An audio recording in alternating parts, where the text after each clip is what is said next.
Hello दोस्तों, Unacademy के Hindi YouTube channel पर एक बार फिर से आप सभी का बहुत बहुत स्वागत है। यूपीएससी मेंस की परीक्षाएं हो चुकी है, जिसमें जीएस पेपर 3 डिजास्टर मैनेजमेंट का हिस्सा हमने कवर करवा दिया था। एक खबर चर्चा में बनी हुई है जहां पर लीबिया के क्षेत्र में बाढ़ की घटना और बाढ़ के चलते फिर डैम टूटने की घटना बहुत ज़्यादा चर्चा में बनी हुई है। इसके चलते कई सारे लोगों को अपने जान माल का नुकसान झेलना पड़ा है। वहां पर आर्थिक जो गतिविधियां थी वो भी बाधित हुई हैं और उस क्षेत्र का एक बड़ा नुकसान वहां देखा गया है। लीबिया उन देशों में शामिल है जिन्होंने लंबे समय से गृह युद्ध की घटनाओं को देखा है और एक बड़ा समय बीत चुका है वहां पर गृह युद्ध के चलते। एक समय ऐसा था जब वहां पर निरंकुश तानाशाही की स्थापना थी, जो कि मोअम्मर गद्दाफी का आपने नाम सुना होगा, उनके नेतृत्व काल के समय। तो एक लंबा समय उनके शासनकाल का बीता, 40-45 साल का। और उस दौरान भी जो बांध की घटना आज हमने सुनी है, वो तब से चली आ रही बांध की स्थितियां हैं, जो आज हमें उसके चलते एक हादसा दिखाई देता है, उनकी मरम्मत ना किए जाने की वजह से या उनकी उतनी कैपेसिटी ना होने की वजह से। उन कारणों की आज के सेशन में हम तलाश करेंगे, एक एक करके सभी स्थितियों को समझेंगे और जानेंगे कि आखिरकार ये गतिविधियां क्यों होती हैं। डिजास्टर मैनेजमेंट का जो टॉपिक है वो आपके जीएस पेपर 3 में मेंशन है। इसके अलावा ऐसी जो भी खबरें होती हैं अंतर्राष्ट्रीय संबंधों से जुड़ी हुई या वैश्विक गतिविधियों से जुड़ी हुई, उसमें कुछ ऐसे क्षेत्र होते हैं जिनकी चर्चा बनी होती है और वो सवालों के रूप में आपसे पूछ दिए जाते हैं। ऐसे में जो प्रारंभिक परीक्षा है 2024 की, उसके लिए आपको कुछ कंटेंट यानी कि फैक्ट्स मिल जाएंगे। Facts for 2024 examination. टॉपिक है लीबिया बाढ़, सरकार की विफलता या जलवायु परिवर्तन जिम्मेदार। एक बड़ा सवाल है ये कि आखिरकार उस बांध की विफलता के पीछे जिम्मेदार कौन था। क्या जलवायु परिवर्तन की वजह से ऐसा हुआ या सरकारों की अब तक की लापरवाही की वजह से। और सरकारों के अलावा जो क्षेत्र है, उस क्षेत्र में जो निरंकुशता रही है, उसके चलते कोई मरम्मत के कार्य हुए या नहीं हुए। और आज का दौर जो गृहयुद्ध जैसा बना हुआ है, वहां पर जो क्षेत्र है, क्षेत्र भी पूर्वी और पश्चिमी में विभाजित दिखाई देता है, जिसमें अलग अलग एडमिनिस्ट्रेटर या सरकार काम कर रही है। देखते हैं। तो खबरों में इसलिए है क्योंकि पूर्वी लीबिया के डरना क्षेत्र में विनाशकारी बाढ़ के चलते बांध टूटा है और जिसके वजह से 5,000 से अधिक लोग मारे गए हैं या उनकी आशंका है और 10,000 से ज्यादा लोग अभी भी लापता है। बहुत सारे लोग समुद्र में ही बह गए, क्योंकि अभी आप इस क्षेत्र को देखेंगे तो भूमध्य सागर के पास का सीधा क्षेत्र है, तटीय क्षेत्र है।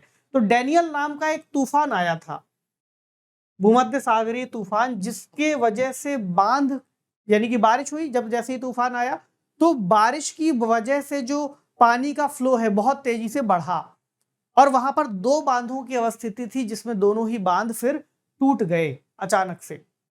हालांकि इसको अचानक कहें या कैसे कहें, क्योंकि इसकी जो चेतावनियां हैं बहुत लंबे समय से पर्यावरणविद और एकेडमिक्स की तरफ से दी जा रही थी। तो ये वो क्षेत्र है लीबिया का, जो कि अफ्रीका का आपको उत्तरी हिस्से में लीबिया दिखाई देगा। और इसके अगर आप सीमावर्ती क्षेत्रों को देखें जो कि बहुत महत्वपूर्ण होंगे, ट्यूनीशिया, अल्जीरिया, नाइजर, चाड, इधर पर सूडान और इजिप्ट यानी कि मिस्र, ये प्रमुख देश हैं जिनके साथ अपनी सीमा साझा कर रहा है। और इसका उत्तरी एरिया अगर आप देखेंगे तो तटीय क्षेत्र है जहां पर भूमध्य सागर मौजूद है। अब वो क्षेत्र कहां है जहां पर बाढ़ आई है या बांध टूटा है, तो अगर आप इसका दूसरा मैप देखें तो इसका ये वाला क्षेत्र आपको दिखेगा, यहां डरना। डरना के क्षेत्र में बने थे दो बांध। उन दोनों बांधों के टूटने की वजह से जो पानी का फ्लो है वो बहुत तेजी से बढ़ा, वो आपको यहां दिखाई देगा। तो ये है डरना का एरिया, ठीक। और जो बांध है, एक बांध बना है यहां, ठीक, और दूसरा बांध है यहां पर। ये वाला जो बांध है इसको कहते हैं अल मंसूर और दूसरा वाला बांध जो टूटा है वो है अल बिलाद।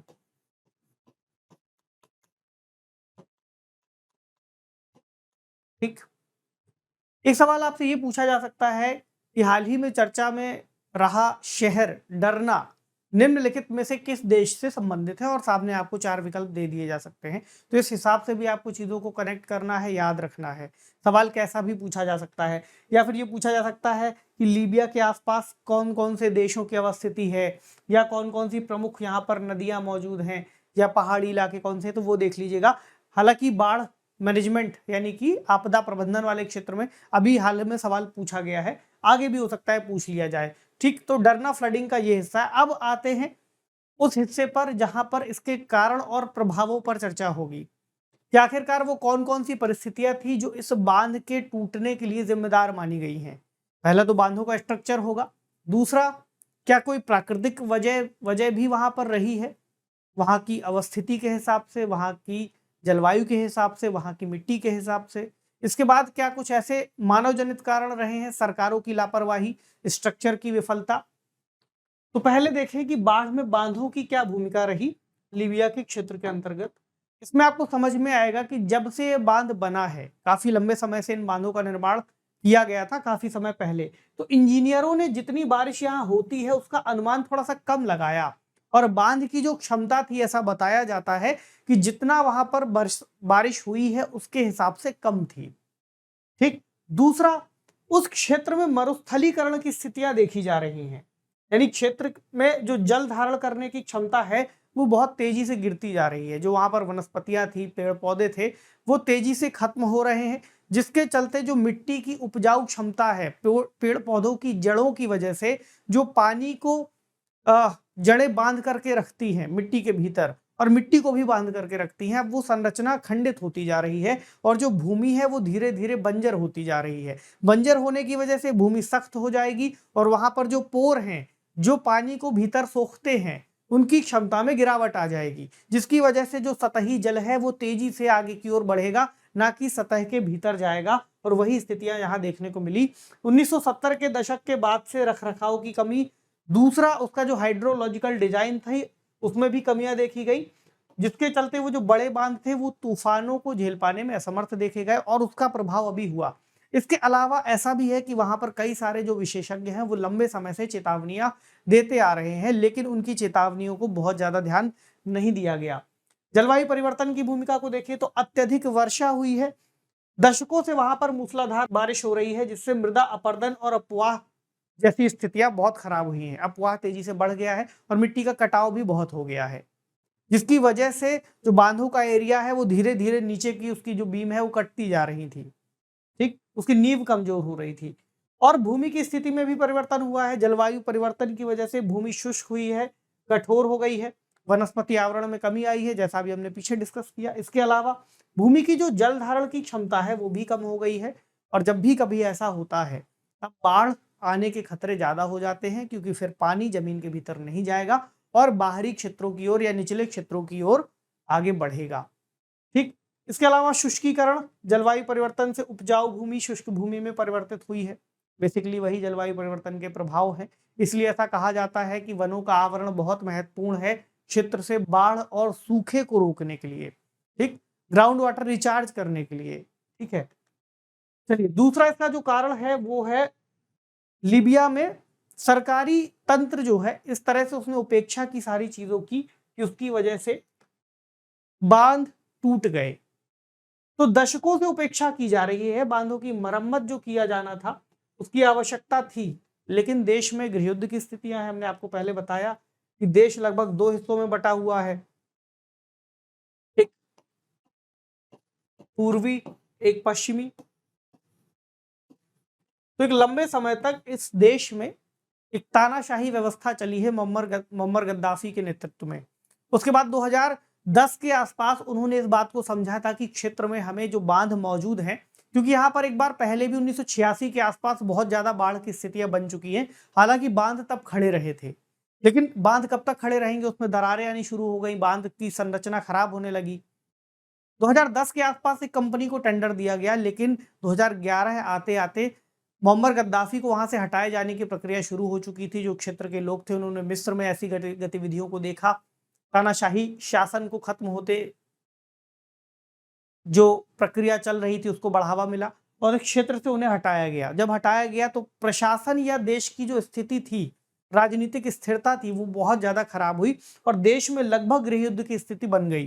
जो पश्चिमी हिस्सा है वो पश्चिमी देशों द्वारा यानी नाटो का इंटरवेंशन हुआ, अमेरिका ने वहां पर अपनी फौजें भेजी, जिसके बाद देश का जो पश्चिमी हिस्सा है वो उनके द्वारा बैठाई गई किसी कठपुतली सरकार, ऐसा कहा जाता है कि उनके द्वारा नियंत्रित है या शासित है, जिसको देशों ने मान्यता दे रखी है। जो दूसरा हिस्सा है पूर्वी हिस्सा, वो वहां पर मिलिशिया कमांडरों के अंडर में है और वो इस क्षेत्र का प्रशासन देखते हैं और इन्हीं के बीच में फिर संघर्ष चलता है। और ये जो क्षेत्र था डरना, ये लंबे समय से इस गृह युद्ध का एक मैदान बना हुआ था, जिसकी वजह से आप सोच सकते हैं कि अगर वहां पर किसी तरह के कोई कार्य शुरू भी किए गए होंगे तो जब भी ऐसी घटनाएं घटेंगी, इसमें एक कंपनी को टेंडर दिया गया था, मेरे ख्याल से तुर्की की कोई कंपनी थी, और उसको कहा था कि आप इसको बनाइए, लेकिन फिर जब ऐसा माहौल बनेगा देश में, पूरी व्यवस्था का या सुरक्षा व्यवस्था खराब होगी तो फिर कौन वहां काम करना चाहेगा, लोग वहां से निकल गए। तो ये हुई स्थिति गृह युद्ध की कि जिसके चलते उपेक्षा होती रही। मरम्मत का कार्य मैंने आपको बताया 1998 के आसपास एक अध्ययन से शुरू हुआ, बांधों में दरारें आई, छेद आई, लेकिन मरम्मत उतनी नहीं हो सकी और जो अनुबंध थे वो भी पूरे नहीं किए गए। तुर्की की कंपनी को अनुबंध दिया गया लेकिन वो उसमें भी 1 दशक का समय लग गया। कुछ और भी चीजें अगर आप देखेंगे तो गृह युद्ध से ध्यान भटकाने वाली बात आती है। जब भी ऐसी घटनाएं घटित होती हैं तो सरकारें फिर अपने अपने पक्ष रखने लग जाती हैं। लीबिया के गृह युद्ध के दौरान डरना एक युद्ध का मैदान था, बांध के रखरखाव से ध्यान भटका। दूसरा उपेक्षित निधि, ऐसा भी एक सर्वे निकला है कि 2021 के आसपास यहाँ पर 2.3 मिलियन डॉलर का जो धनराशि है आवंटित की गई थी इस बांध की मरम्मत के लिए, लेकिन अभी तक उसमें से एक भी राशि का इस्तेमाल नहीं किया गया, कोई मरम्मत नहीं हुई, जिसकी वजह से ये घटनाएं घटित हुई। और ये भी पता चला कि जब ये बारिश हुई या तूफान आया, तूफान के प्रभाव से जल के स्तर में वृद्धि हुई, उसके पहले भी चेतावनियां दी गई थी लोगों को, लेकिन सरकार की चेतावनियां भी विरोधाभासी रहीं। ऐसा भी बताया गया लोगों के द्वारा कि कभी कहा बाढ़ आएगी, कभी नहीं आएगी, खाली कर दीजिए क्षेत्र या नहीं खाली कर दीजिए। तो ओवरऑल मिसमैनेजमेंट की बात भी यहाँ पर खुले तौर पर समझ में आती है। अब बांध की विफलता के कारणों पर आते हैं। कारण 2 तरह से हमें दिखाई दिए, एक प्राकृतिक और एक मानव निर्मित। यानी यहां तक लीबिया का चैप्टर है। लीबिया के चैप्टर के बाद अब हम इसके कुछ बेसिक्स पर बात कर लेते हैं कि आखिरकार अगर आपको कोई उत्तर लिखना हो तो कैसे लिखेंगे। हालांकि हमने अभी जब पेपर 3 में बांध वाला वो चैप्टर कराया था, उसका एक आंसर डिस्कस किया था, उसमें इस पर विस्तार से चर्चा की थी। अगर आपने नहीं देखा है तो जाकर के उसको देख लीजिएगा और उसको एक एग्जाम्पल के तौर पर आप उससे कनेक्ट भी कर सकते हैं और भविष्य के लिए जो डिजास्टर मैनेजमेंट है, खासतौर से बांधों की विफलता वाला, उसको समझ सकते हैं।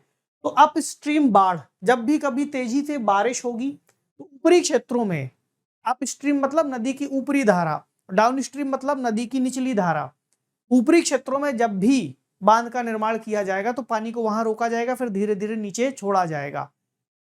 तो जब भी बांध विफल होगा ऐसा कोई भी, तो उससे डाउन स्ट्रीम में बहुत ज्यादा नुकसान होगा, उसके आसपास रहने वाले क्षेत्र जलमग्न हो जाएंगे। तो तेजी से बारिश आए, हिमनद वाली बाढ़ आए, अपस्ट्रीम क्षेत्रों में बर्फ पिघलने से जलाशयों पर दबाव बन जाता है, जैसे ऋषिगंगा परियोजना की विफलता, आप इसका एक उदाहरण ले सकते हैं। इसके अलावा भूकंपीय गतिविधियां, पहला ये, दूसरा है भूकंप जैसी स्थितियां जब भी होंगी तो भू संचलन की वजह से बांध की नींव कमजोर होगी। जैसे ही भूकंप आएगा तो नीचे से स्थिति हिल जाएगी तो नींव कमजोर होगी। जैसे आपको उदाहरण दिखेगा टिहरी बांध का। तीसरा अगर आप देखें तो रिसाव और लैंडस्लाइड, इसमें क्या होगा, अंतर्निहित जो चट्टाने हैं वो कतरनी प्रतिरोध को और कम कर सकती हैं। तो जैसे ही लैंडस्लाइड होगी या चट्टानों को तोड़ा जाएगा, उसकी वजह से जो नीचे तक नींव गई है वो कमजोर हो जाएगी। अगला तटबंध और आधार का क्षरण, तो संरचनात्मक स्थिरता पर इससे प्रतिकूल प्रभाव पड़ता है। तटबंध जो बनाए गए हों या फिर आधार जो नीचे है, अगर वहां पर बहुत सारे गड्ढे हो जाए, छेद हो जाए या दरारें पड़ जाएं तो बांध उससे टूट सकते हैं। दूसरा मानव जनित कारण, पहले तो डिजाइन से ही ये कारण शुरू होंगे कि आपने डिजाइन ही वैसा नहीं बनाया। दूसरा किस तरह के मटेरियल्स का इस्तेमाल किया, है ना। तो डिजाइन करते समय संभावित रिसाव हो सकता है, जो सुरक्षा कारक थे, मानक थे, आपने उनको पूरा ना किया हो, या आपने कुछ अनुमान गलत लगाए हो वहां पर बारिश की स्थितियों को लेकर के, उसकी कैपेसिटी ही कम रखी हो, जैसा कि लीबिया के बांध में हुआ। इसके अलावा संरचनात्मक प्रतिरोध को कम करते हैं जो भी गलत अनुमान होंगे। तो बांध का जो स्ट्रक्चर, जितनी कैपेसिटी उसकी होनी चाहिए, अगर नहीं होगी तो बांध विफल होगा। दूसरा ये है। अगला क्या है, कमजोर सामग्री। अगर जो सामग्री लगाई गई है वो घटिया स्तर की है तो सामग्री अपने आप में झड़ जाएगी, हट जाएगी, टूट जाएगी या खराब हो जाएगी। इस बांध में ये भी देखा गया कि ये मिट्टी और पत्थरों के साथ बनाया गया था, लीबिया वाला बांध। तो ऐसे बांध कई सारे विश्व भर में देशों में बनाए गए हैं, लेकिन उसके बावजूद विशेषज्ञ ये कहते हैं कि अगर उनकी जो सुरक्षा है या देखभाल है समय समय पर की जाती रहे तो वो भी चल सकते हैं, उसकी होने से भी ऐसा कोई नुकसान वाली बात नहीं है। लेकिन जैसी चीजें यहाँ घटित हुई हैं लीबिया में, अगर इस तरह की लापरवाही होगी तो कोई भी आपदा अपने आप बन जाएगी। इसके अलावा त्रुटिपूर्ण प्रबंधन,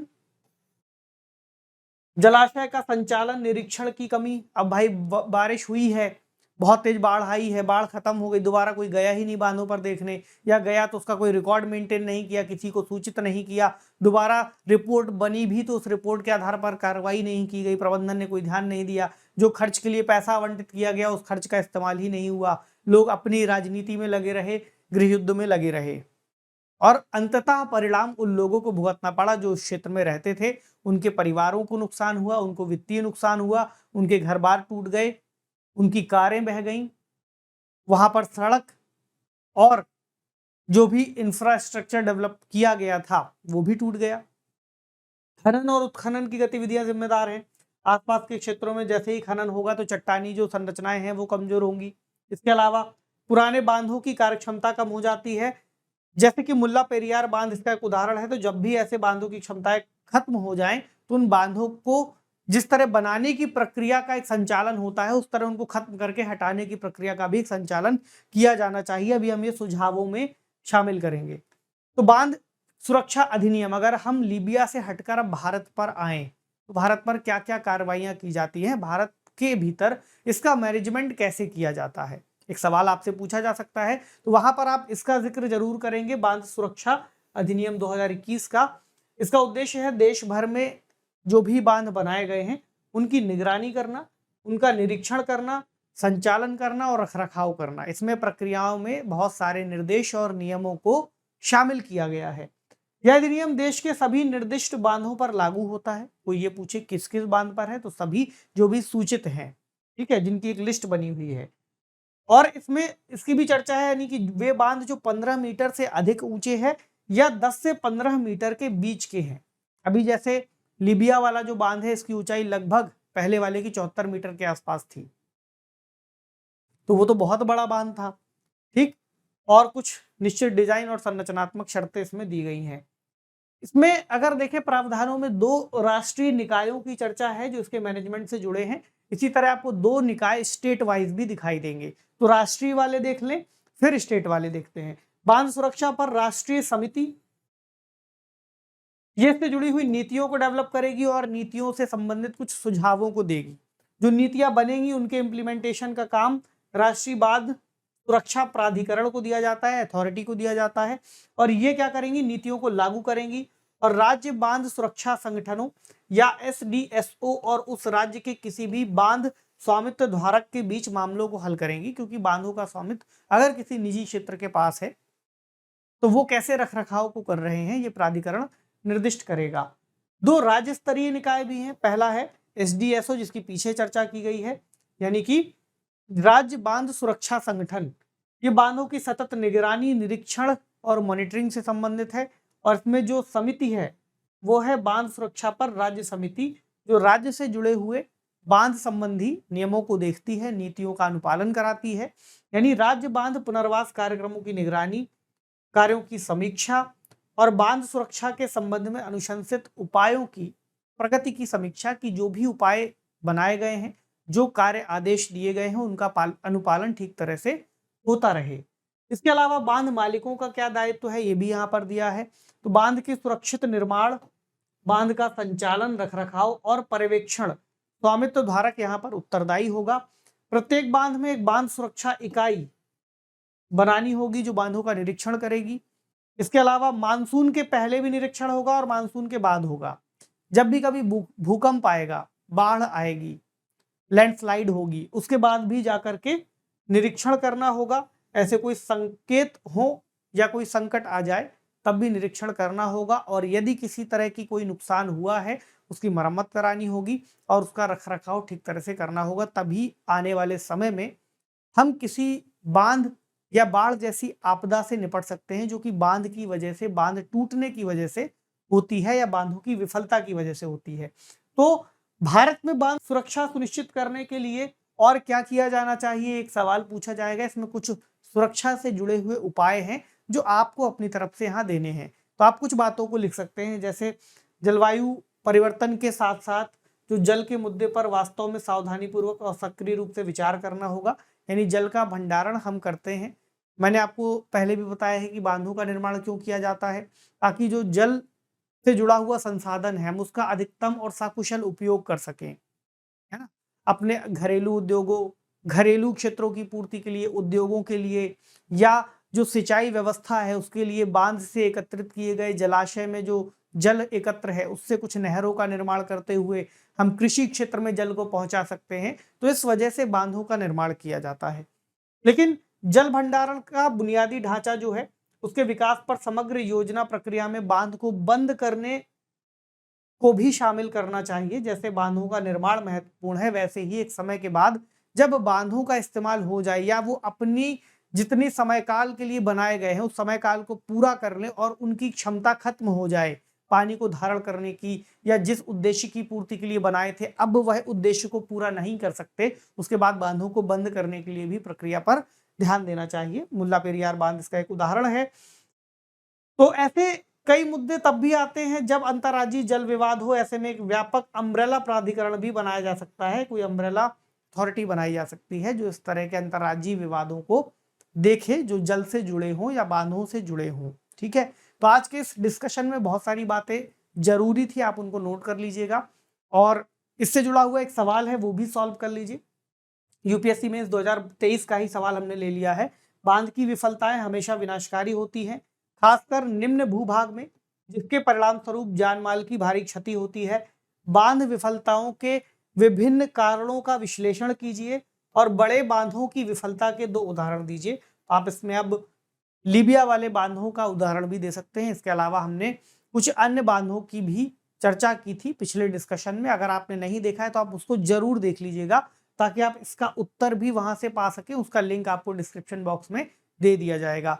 तो इस सेशन से जुड़े हुए कुछ और सवाल आप कमेंट बॉक्स में लिख सकते हैं। अगर चैनल पर नए हैं तो इसको लाइक, शेयर और सब्सक्राइब कर सकते हैं। आपसे मिलेंगे अगले सेशन में कुछ और महत्वपूर्ण विषय के साथ। तब तक पढ़ते रहिए, अपना ख्याल रखिए। शुक्रिया।